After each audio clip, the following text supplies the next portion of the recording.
MCQ question the model millionaire থেকে যেগুলো আমরা করছিলাম ক্লাস 11 সেমিস্টার 1 এর জন্য, সেই এমসিকিউ ক্লাসের আজকে একেবারে লাস্ট পার্ট অর্থাৎ 4 পার্ট। কারণ আমরা আজকে যে সেন্টেন্সটা যে সেন্টেন্স থেকে করব সেটা হচ্ছে however Hugi would not stop but walked home feeling very unhappy and leaving Alan Trevor in fits of laughter।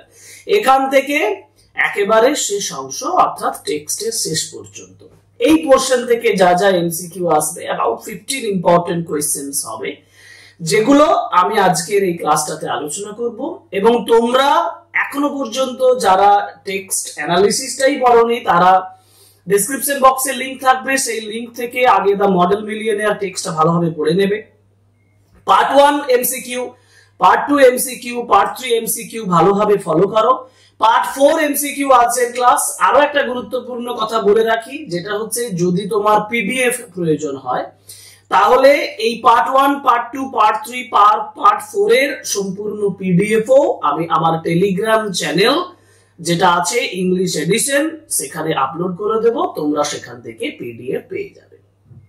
So চলো আমরা শুরু করি part 4 MCQ from the model millionaire written by Oscar wild.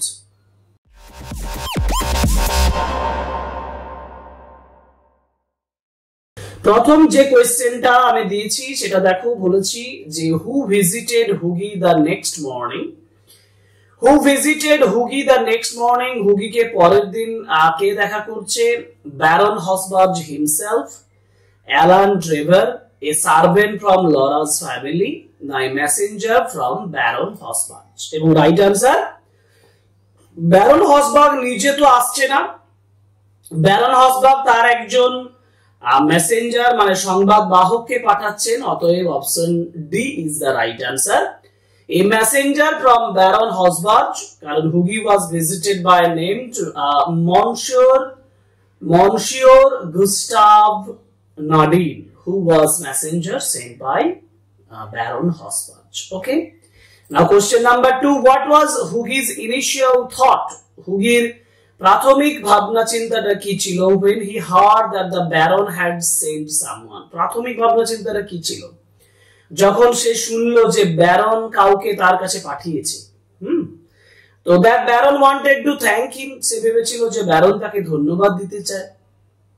That the Baron was angry and wanted an apology, যে Baron রেগে গিয়েছিল এবং ক্ষমা চেয়েছিল, মানে ক্ষমা চায়, আমি যাতে ক্ষমা চাই সেটার জন্য।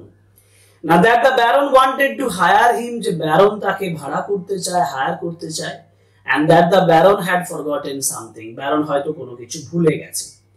অ্যাকচুয়ালি হুগি ভেবেছিল যে ব্যারন খুব রেগে গেছে এবং তাকে ক্ষমা চাওয়াতে বলতে পারে। That's why the right answer is option B. Hughie assumed that the Baron had come to demand an apology for mistakenly giving him money as he were a real beggar. Question number 3. Question number 3 হচ্ছে what did the messenger give to Hugi? Hughie কে messenger কি দিয়েছিল? A painting of Baron, ব্যারনের একটা painting দিয়েছিল। A sealed letter, একটা seal করা letter দিয়েছিল। A request for money, অর্থের জন্য অনুরোধ করে দিয়েছিল। না গিফট ফ্রম ট্রেভার, ট্রেভারের কাছ থেকে একটা গিফট দিয়েছিল। And the right answer is a sealed letter, একটা সিল করা লেটার দিয়েছিল, যে লেটারের ভেতরে তার রিকোয়ার্ড যে সাম অফ মানি যেটা তার বিয়ের জন্য দরকার ছিল সেটা ছিল। The messenger handed Hugi a sealed envelope containing a letter from Baron Hosbarge. এটা লেটার ছিল।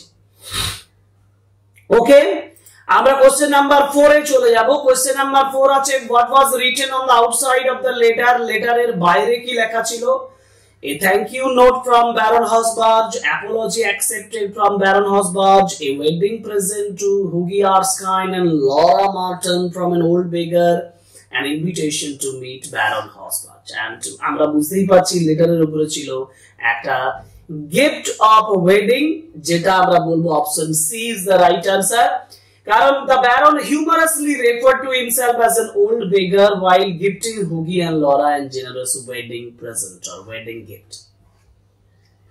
Question number 5. Question number 5 আছে what was inside the envelope? envelope এর ভিতরে কি ছিল? a job offer, a check for 10,000 pounds, a painting of the beggar, a letter of apology from the baron.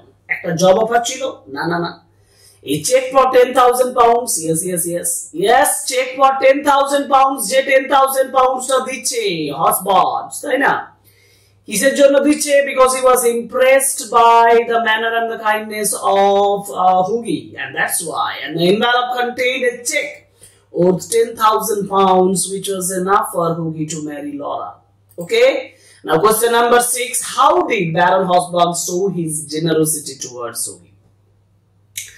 Baron Hausberg generosity দেখাচ্ছে, উদারতা দেখাচ্ছে। Generosity মানে হচ্ছে উদারতা, হুগির প্রতি উদারতা দেখাচ্ছে।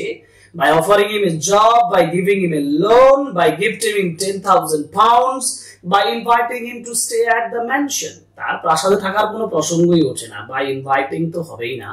উত্তর হবে by gifting him 10,000 pounds. Actually say 10,000 pounds তাকে দিয়েছে যাতে করে তাদের লাভ অ্যাফেয়ারটা ফুলফিলড হয়। ওকে।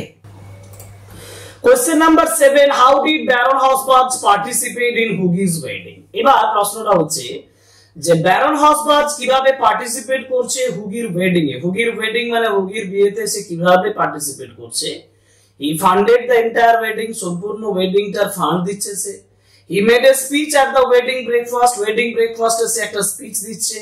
না he painted a portrait of Hughie and Laura, Hughie এবং লরার একটা পোর্ট্রেট পেইন্ট করছে। না he did not attend the wedding, সে ওয়েডিংটা অ্যাটেন্ডই করছে না। Actually, he made a speech at the wedding breakfast. Wedding breakfast is a speech diche. And the Baron not only gifted Hughie the money but also attended the wedding and gave a speech. Okay? Now question number 8. What did Alan Trevor say about Baron Hosburg at the wedding? Alan Trevor Baron Hosburg সম্পর্কে wedding এ কি বলেছিলেন?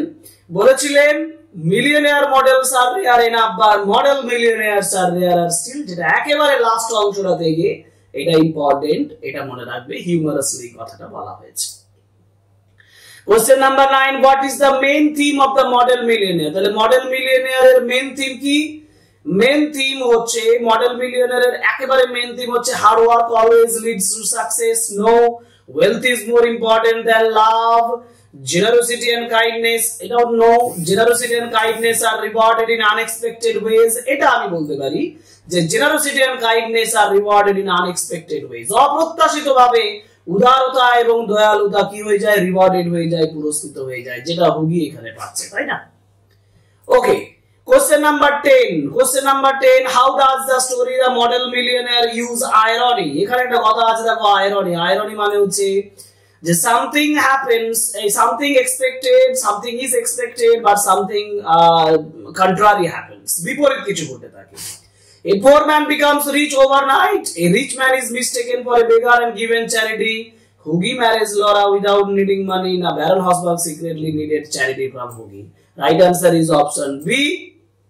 Option B মানে হচ্ছে rich man is mistaken as a beggar and given charity. Okay? Question number 11. What does Baron Hosburg's act teach about true wealth? সত্যিকারের wealth সম্পর্কে সে কি টিচিংটা দিচ্ছে? এবং এই চারটি true wealth is found in generosity, not just money. সত্যিকারের যে সম্পদ সেটা জেনারোসিটির মধ্যে থাকে, মানির মধ্যে নয়। অতএব answer A is the right answer. এবং আজকের ক্লাসের সবথেকে শেষ কোশ্চেন যেটা আমি আজকে আলোচনা করে দেব সেটা হচ্ছে what can be consider the moral of the model millionaire. Model মিলিয়নিয়ারের মোরালটা কি? নেভার জাজ পিপল বেসড অন অ্যাপিয়ারেন্স, কখনো অ্যাপিয়ারেন্স দিয়ে কাউকে জাজমেন্ট করবে না। Hard work is the key to success, helping others always leads to loss, now wealth should never be shared. Right answer is option A, never জাজ people based on appearances. অর্থাৎ Hughie assumed that Baron Hosburg was a poor beggar based on his appearance, but in reality he was a millionaire, proving that the appearances can be deceiving. Okay? সুতরাং এই হচ্ছে MCQ class the model millionaire, নতুন text যেটা class 11 এর অন্তর্ভুক্তি হয়েছে। তোমাদের জন্য আমি মডেল মিলিয়নিয়ার অ্যানালিসিস এবং এমসিকিউ সম্পূর্ণ আলোচনা করলাম। নতুন যে টেক্সটগুলো এবছর আমাদের 11 এর সিলেবাসে দেওয়া হয়েছে সেগুলো সম্পর্কেও আলোচনা করব। এমনকি আগের বছরের বিভিন্ন যে টেক্সটগুলো যেগুলো আলোচনা করে দিয়েছি অলরেডি আমার চ্যানেলে আছে, আমার 11 এর প্লে লিস্টে আছে, তোমরা অতি অবশ্যই সেই ক্লাসগুলো করো। যদি ক্লাসগুলো করার পরে একেবারেই মনে হয় যেগুলো উপকৃত হচ্ছে না, তাহলে আমার চ্যানেলে আসার আর প্রয়োজন নেই, আর সাবস্ক্রিপশনের প্রয়োজন নেই। কিন্তু যদি তোমার মনে হয় যে হ্যাঁ এই ক্লাসগুলো আমার পক্ষে উপকৃত হতে, আমি উপকৃত হতে পারি, তোমার পক্ষে এটা যথেষ্ট উপকারী হবে, এটা আমি আশা রাখছি, এবং এটা যদি তুমি মনে করো যে হ্যাঁ এটা উপকারী হবে, তাহলে অতি অবশ্যই সাবস্ক্রাইব করবে চ্যানেলটা, আর লাইক করবে, কমেন্ট করবে, শেয়ার করবে, because this is compulsory according to my request. Okay, so thank you very much. Goodbye.